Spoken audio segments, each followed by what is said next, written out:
Ini 20 sifat hati yang keji dan terpuji.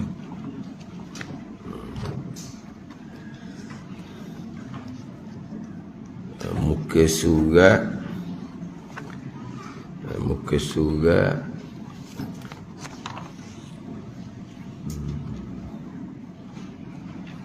besar 41 tau. 41. Firman Allah Ta'ala, wa ma bikum min ni'matin tu. Situ. Qala al-muallifu rahimahullahu ta'ala wa nafa'ana bi'ulumihi amin. Firman Allah Subhanahu wa ta'ala, wa ma bikum min ni'matin faminallah. Artinya apa-apa nikmat yang ada pada kamu adalah daripada Allah Subhanahu wa ta'ala. Dan firman Allah Subhanahu wa ta'ala, wa sayajzillahu asyakirin. Artinya, dan Allah Ta'ala akan memberi balasan kepada orang-orang yang bersyukur. La in syakartum la azidannakum. Artinya, sekiranya kamu bersyukur, tetap aku Allah Ta'ala akan memberi tambahan kepada kamu. Ini bicara berkaitan dengan sifat kepujian yang kelima, mensyukuri akan nikmat Allah Subhanahu wa ta'ala. Yang mana syukur akan nikmat Allah Subhanahu wa ta'ala dengan bahawa kita menggunakan segala nikmat Allah pada perkara yang pada perkara yang diizinkan oleh Allah Subhanahu wa ta'ala. Kalau kita menggunakan nikmat yang dikenakan Allah pada barang yang tidak diizinkan oleh Allah Subhanahu wa ta'ala, dipanggil orang ni orang yang kufur akan nikmat. Kalau bicara nikmat Allah Subhanahu wa ta'ala, banyaklah. Nikmat kita ni boleh menapah sedap-sedap, boleh bernapah. Tengok dia orang di hospital tu macam mana. Nak bercakap pun tak boleh. Nak bercakap pun tak boleh ni. Nak bercakap sikit kena tu lah ambil. Cakap sikit ambil tu. Sebab apa? Lelah. Tengok kitanya bercakap banyak mana pun, mengilah banyak mana pun, menapah free-free je rasanya. Itu nikmat yang besar daripada Allah Subhanahu wa ta'ala. Allah beri sihat, Allah panjangkan umur usia kita. Itu nikmat yang besar belaka tu. Mensyukuri nikmat dengan bahawa kita gunakan nikmat pada jalan yang dijadikan oleh Allah Subhanahu wa ta'ala untuk mengabdikan diri sebagai bekal akhirah. Nikmat yang tambah atas dunia ni untuk kita buat bekal akhirah. Kita panggil mensyukuri nikmat. Kita gunakan nikmat tadi untuk bekal akhirah, berpanggil mensyukuri. Allah tak beri kepada kita ilmu. Apa mensyukurinya? Amal lah. Ada ni. Allah Ta'ala beri kekuatan kita kepada amal. Kita syukur dengan amal tu.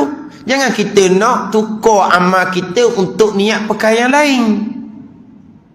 Boleh buat amal ni taufik dia yang besar daripada Allah. Kita mensyukuri nikmat amal yang ditaufikkan oleh Allah Subhanahu wa ta'ala. Jangan kita buat amal kerana selain dari Allah. Itu panggil kufur nikmat yang dikurniakan oleh Allah. Kita boleh belajar, itu kurniaan daripada Allah. Boleh ilmu, itu kurniaan daripada Allah. Boleh buat amal, itu kurniaan besar daripada Allah. Kita wajib mensyukuri. Jangan kita palingkan nikmat kepada perkara yang tidak dijadikan kerananya untuk bekal akhirah. Buat amal tapi nak suruh puji. Hak tu bukan buat amal kerana hak tu.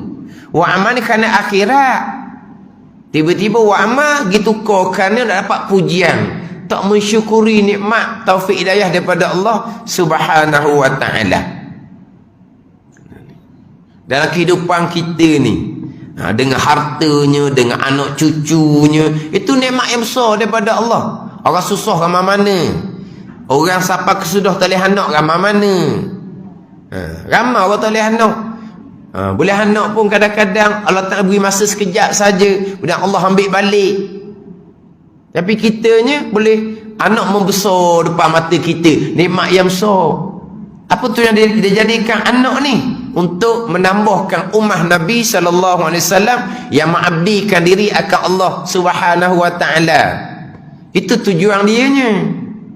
Bukan ada anak tujuan apa? Tujuan supaya orang kata kita tak boleh anak. Malulah. Berapa orang anak dah?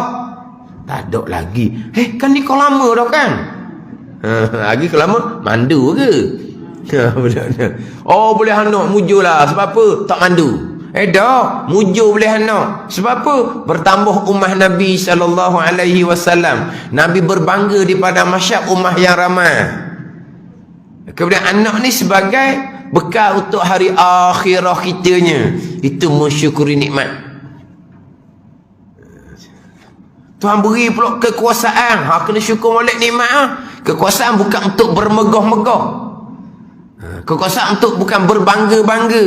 Guna kekuasaan untuk kepentingan peribadi, kepentingan puak. Habis cerita lah tu. Itu istidraj daripada Allah. Berat nanti di padang mahsyar. No sangat ni tujuan untuk apa? Tujuan untuk mengabdikan diri akan Allah. Kalau tujuan untuk tu kau awal-awal lagi dah. Orang kafir tak setuju. Orang kafir takut macam-macam dah. Takut itu, takut ini. Fobia lalu dah. Bunyi dengan agama, fobia lalu dah. Adapun kalau orang ni bukan bermatlamat agama duniawi, orang kafir duduk belakang Hak bermatlamat duniawi, orang kafir duduk belakang. Kalau matlamat akhirah, kafir takut lalu dah. Takut tak oleh itu, takut tak oleh ini. Macam-macam dah ceritaannya. Macam-macam dah ceritaannya tak betulnya. Nak menakut-nakutkan kepada agama Allah Subhanahu Wa Taala. Jadi berani orang kafir nak ugu orang daripada agama Allah Subhanahu Wa Taala. Yang kita tak paksa mereka. Ini untuk orang Islam. Apa-apa ketetapan peraturan agama untuk orang Islam. Yang kamu sibuk tu kenapa? Sebab orang Islam member dia pun dah puas hati juga. Sebab dia nak kebebasan juga. Jadi orang Islam kadang-kadang perangai sama je. Hak ni hak jadi kuat lah ni. Kuat sangat ni. Dapat pangkat pula nanti kalau tidak balik kepada agama Allah, mengkufuri nikmat. Terkadang Allah beri berpanjangan istidraj. Terkadang Allah timpakan musibah. Berbagai kesusahan yang akan menimpa kita semua. Itu musibah. Terkadang Allah beri. Okey je. Senang aja hidup. Tapi agama macam mana? Kita guna tak kehidupan dunia kita untuk agama. Agama hanya tempelang sahaja. Matlamat duniawi masing-masing, pangkat kesenangan masing-masing. Itu panggil apa tu? Mengkufri nikmat Allah Subhanahu Wa Taala. Kita hak kodoh kita ni, kita guna molek nikmat yang Allah kurniakan kepada kita. Hak mereka akan bertanggungjawab pada hari akhirah. Kita akan bertanggungjawab atas diri kita sendiri. Kita jaga diri kita sendiri, kita jaga anak cucu kita sendiri, peringatan sentiasa. Apa-apa perkara, nilai kepada agama. Sebab kita nak mensyukuri nikmat Allah ni, guna pada jalan agama. Ada ni. Kita bertanggungjawab. Orang kafir pun kena beri kepada mereka hak mereka. Tapi matlamat kitanya nak biar mereka tu nampak kebaikan agama, biar mereka masuk Islam. Kita tolong mereka kerana tanggungjawab. Tapi bukan setakat tolong, ada tujuan. Sebagai orang kafir kadang-kadang dia tolong orang Islam. Tujuan dia apa? Kadang-kadang kan orang susah nak pergi tempat-tempat orang Islam, ada kekangan, orang kafir yang hulur bantuan. Apa tujuan? Mereka ada tujuan. Kita buat baik pun mesti kita ada tujuan. Apa tujuan kitanya? Biar mereka nampak keindahan agama Islam, mudah hati mereka terbuka untuk masuk agama Islam. Itu je. Apa pekerjaan kita? Matlamatnya untuk mensyukuri nikmat Allah Subhanahu wa taala. Kita nak jadikan kesemuanya jadi bekalan pada hari akhirat. Semua perkara mereka, tanggungjawab mereka, kita ada tanggungjawab kita sendiri. Dengan keluarga kita, kita ada tanggungjawab keluarga kita sendiri. Kita kena perhati molek-molek anak-anak cucu kita tu. Sekarang di dalam FB cukup mani-mani menghina, mencela orang Islam yang lain, termasuk orang yang berilmu agama. Mani-mani je. Mani-mani je. Dia mencela, memfitnah, kata macam-macam, macam tak ada akhirat. Siapa yang buat ni? Orang muda-muda di kalangan orang Islam sendiri. Orang kafir pun ada juga, ditupang-tupang. Panjangnya orang Islam. Tak ada hukum orang panggil. Dia tidak mensyukuri nikmat yang dikurniakan oleh Allah Subhanahu wa taala. Kita kena kira molek. Orang budak-budak ni kan, dia ada WhatsApp, dia ada apa, kena peringat. Kalau membabitkan orang lain, kamu jangan share, jangan apa. Hak peringatan tak apa, tapi kena pastikan sebenar. Ini tidak ni. Kadang-kadang dengan fitnah, dengan apa semua, orang-orang alim ni dibuat macam mudah-mudah gitu je. Sama je, kita semua hamba Allah. Allah Ta'ala akan tunaikan hak masing-masing. Orang yang dicerca dia apa, sampai di padang mahsyar, Allah akan beri hak mereka. Mana hak mereka? Daripada pahala amal mereka yang cerca di atas dunia. Dan mereka semua hamba Allah yang ada hak di sisi Allah Subhanahu wa taala. Kita cerca, kita maki, kita fitnah, kita sudah kita sudah rapah hak mereka sebagai orang Islam. Mereka pula bukan setakat orang Islam yang beriman, mereka dia kan orang-orang alim ulama pula. Mudah-mudahan hak mereka ada. Allah Taala akan tunai hak mereka di hari akhirat. Muflihlah jawapan dia. Ini banyak ni orang anak-anak muda jadi yang seumpama tu. Orang tua pun ada juga pengaruh gitu. Tapi kita kena peringatlah, ingat molek. Semua ada di kita ni nikmat daripada Allah. Telefon nikmat daripada Allah. Guna telefon molek. Oh, besar nikmat telefon ni. Kalau tuan tarik nikmat telefon boleh sehari bang kali.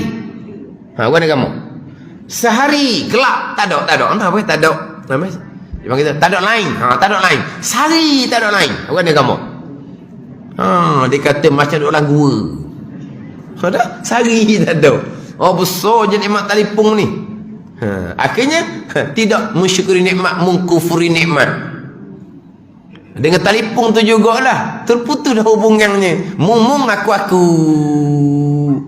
Kalau ziarah jalan pun mumung aku. Kalau mak ayah kata nak pergi rumah nak beranak boleh, telefon tinggal, tak pergi. Tak pergi. Kalau bawa telefon dia tak layan dah. Sepupu ke, pak saudara ke, tok toki ke, tak layan dah. Tak ada dah. Bukan zaman dulu jumpa sepupu terjun sungai, tak ada. Tak ada dah ni. Jumpa sepupu, mung pegang telefon mung, aku pegang telefon aku. Masa balik gitu je. Ni. Jadi hak tu semua nikmat yang ujian daripada Allah belaka tu. Guna molek. Guna molek hak telefon hak apa? Kalau nak share nak apa? Hak kebaikan. Biar kita jadikan semua nikmat yang ada pada barang yang dijadikan kerananya. Kerana apa? Kerana untuk melakukan bekal untuk hari akhirat. Bukan nikmat dunia ni semata-mata untuk bernikmat, bukan. Untuk jadikan sebagai bekal akhirat. Sebab apa? Telefon tu sendiri kalau share benda baik, share pengajian-pengajian agama, besarlah pahala. Besarlah pahala. Ada ni. Pahala yang berpanjang, waktu share pula, berpanjangan pahala.